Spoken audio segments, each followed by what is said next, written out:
Magandang hapon po sa inyong lahat mga kasikap. Time check po tayo. Alas 5 ng hapon na po at nandito tayo sa ilalim ng NAIA Expressway. Ito po yung Salis Road. So mag-update tayo ngayon dito sa off-ramp ng NAIA Rehabilitation. So bago tayo magtungo doon, pakita ko po muna sa inyo. Ito po yung dati, yung mga markings pa lang, yung mga poste po dito. So ito yun mga kasikap. Pakita ko po muna sa inyo. Sinimulan ko to, walang naniniwala sa paligid ko. Ano? So ito na yon, yung bypass LN. Circle po yan. Ayan. Ayan, naglalagay sila ng round culvert dyan. Maliliit lang yung mga culvert na ini-install dyan. Tinanggal na yung mga bahagi ng mga konkreto na yan. Binakbak nila dito. At ito, hinukay na.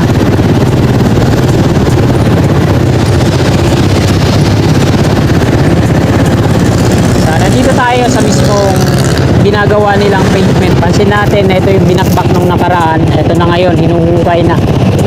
Ayan yung poste na sentro ng widening nila, no? Expressway po ito. At diretso tayo doon.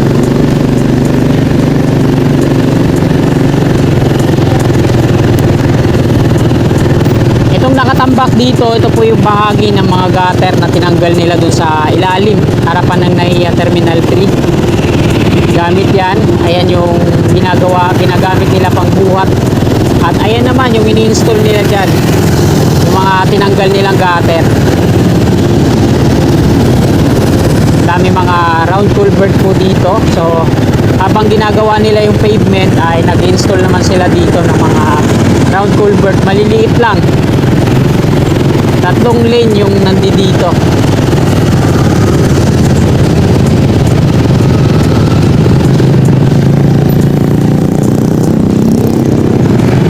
So ito ngayon dito mga kasikap, yung progress.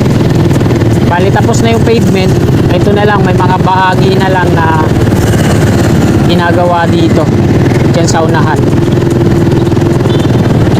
Ito na lang yung bahagi na di pa nila natatapos. Kabilaan, sa kabila din na gilid. Ganito yung ginagawa. Ayan. Bali, magtatagpo na yan dyan. Tapos ito naman yung gabundok na mga hinukay nila sa part na to.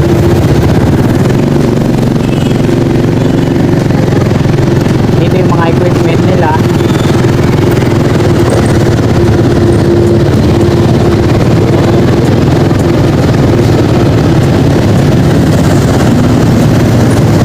Kable ng kuryente na dito nila pinadaan sa ilalim eh.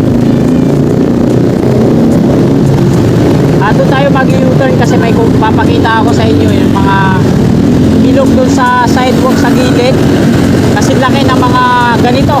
Kasi laki ng mga pier na to ng expressway yung nandoon. So dito mga kasikap, isa-isayin natin. Oh. May mga nakikita akong mga markings dito.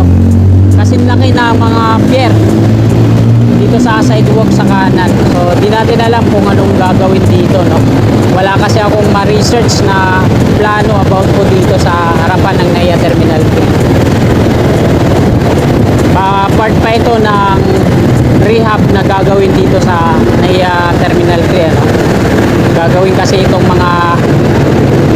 kasi ito ng San Miguel Corporation na moderno at talagang pagagandahin.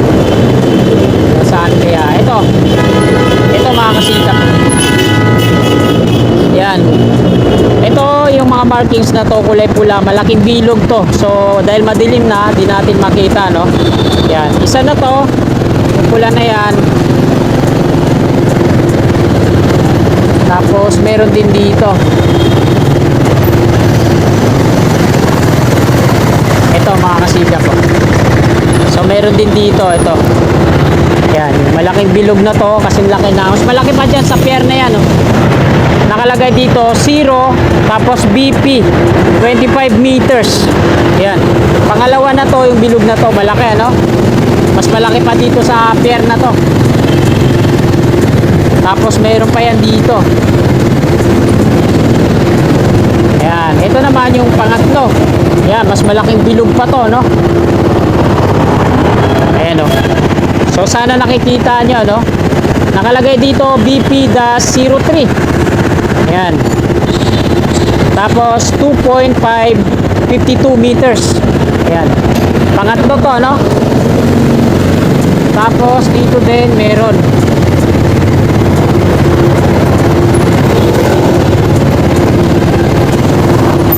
Ito naman yung pang-apat, DP-04, 3.0 meters. Laki, no? Tapos meron pa yan dito, hilera. Ganon din dun sa kabila, mga kasikap. Meron din mga ano dun, mga ganyan, markings. So hindi ko na may papakita sa inyo yung nandun sa kabila. Ito naman yung BP-05, 3.0 meters. Pang-lima. At ayan yung pang-anim sa may motor. May nakapark na motorsiklo.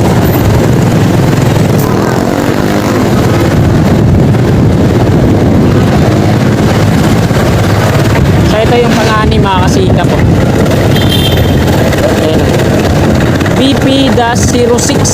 Ayan, sa may mga plastic cone na to. Laki, no? Ayan yung mga markings na nandito. So dito sa part na to, wala na akong nakikita. Doon lang. Ayan, madilim na. So hindi na tayo aabot doon, mga kasikap. Dito na tayo mag-end ng ating video. Ito naman yung progreso ngayon dito. Yung dating center island dito sa gitna, binakbak, tapos tinanggal pati yung mga bakod na bakal dito sa mismong center island. At ito na, nilagyan nila ng mga markings, inaspalto. Tapos ito, may mga ano na siya, mga hazard markings.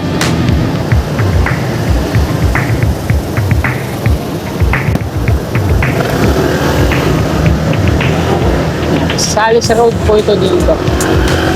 Galing ng NAIA Expressway, NAIAX.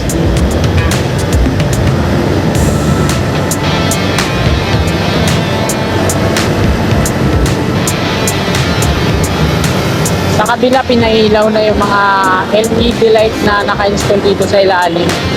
Kaso ano siya no? Hindi siya siksik kagaya dun sa Manila na talagang siksik yung pagka-install dito sa ilalim. Dito ano, malalayo yung agwat. Tsaka ano siya no? Hindi siya dilaw, white yung kulay ng ilaw dito.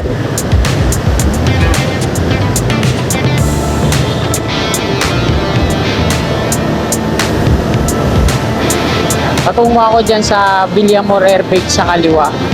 So dito tayo mag-U-turn sa may ano, ginagawang off-ramp ng NAIA Terminal 3 Rehabilitation.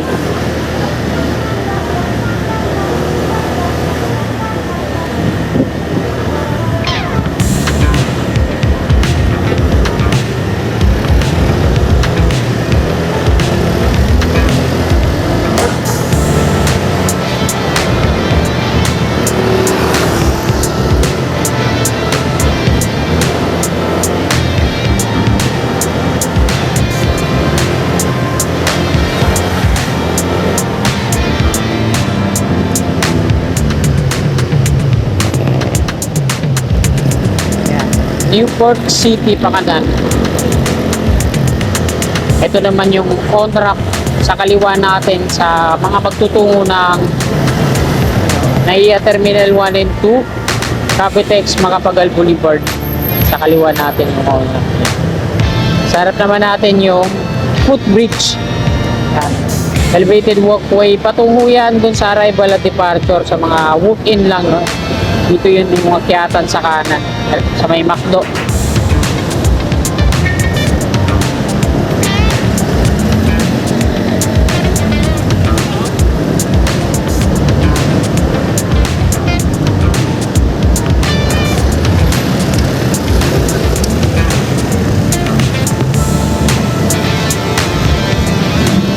Ang mahal ng gasolina dito no? Kasi bukod tangi siyang gasolinahan dito sa harap ng NAIA Terminal 3. Kaya mahal. Para dun sa ibang mga gasolinahan, laki ng diferensya. Kasi naman pala yung presyo, no? Bakit wala kaagaw o kakumpetensya, talagang pinahalan nila yung presyo.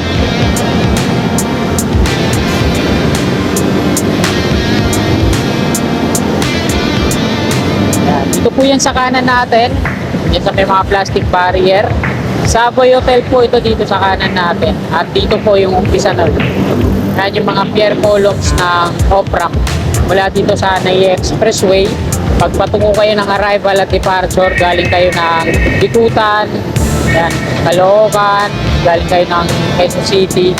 At patungo kayo ng arrival at departure, so dito na kayo bababa niyan. Ito yung viaduct niyan sa taas sa kanan. Yan. Pinakita ko sa inyo kanina yung beginning, no? Yung mga, ito yung mga pier niya, yung mga markings pa lang to dito. So, bali 7 pier columns to dito at 7 markings din. May pakita ko dyan sa ano ng video ko. Tapos ito na yung pababang rampa.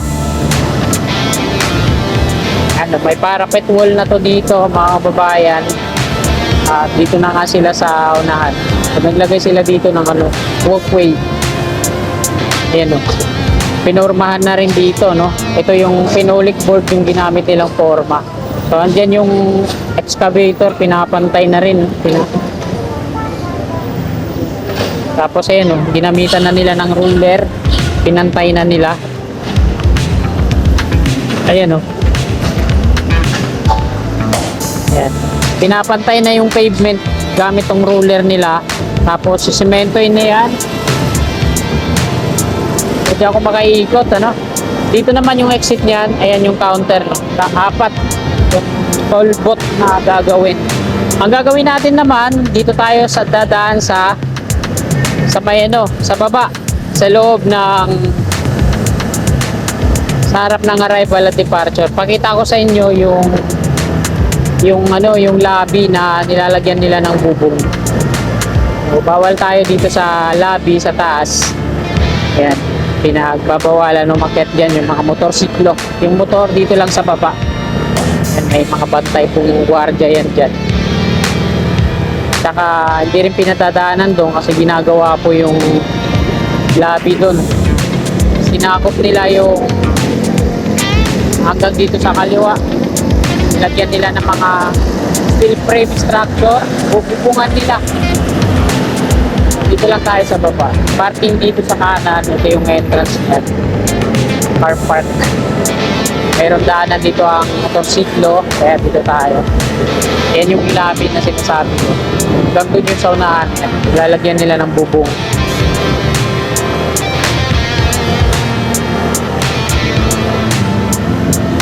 Ito po yung Ninoy Aquino International Airport o NAIA Terminal 3.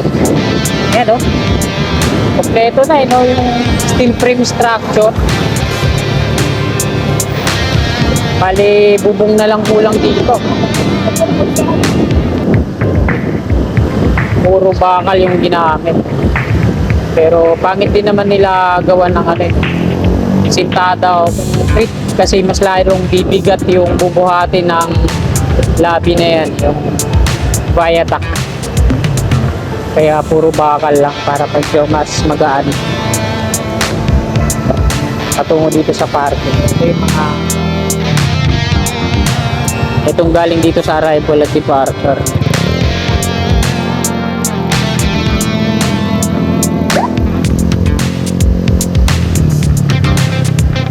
Ayan yung walkway mga kababayan. Galing dito sa may McDo sa kaliwa, patungo dito sa arrival.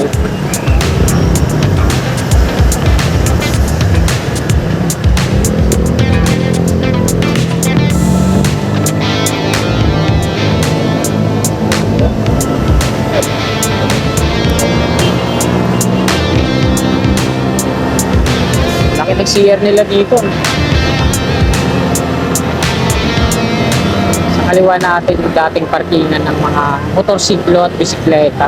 Tinanggal na, ginawa nilang ano yun, exit to.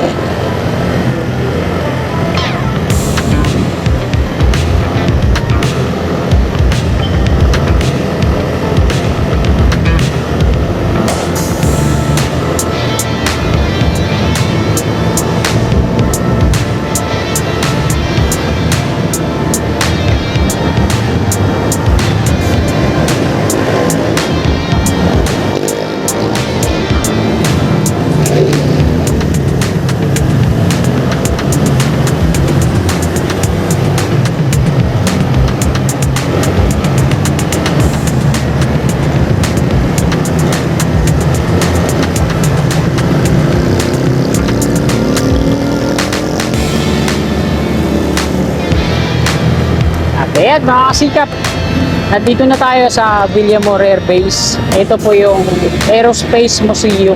Ayan o, bagong renovate po ito.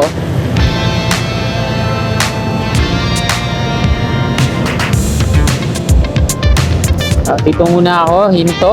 Maglalagay ako ng vest. Reflectorize. At ayan, bago tayo mag-end, pakita ko po muna yung paligid. So, hanggang dito na lang tong video na to. Marami pong salamat. God bless. Wala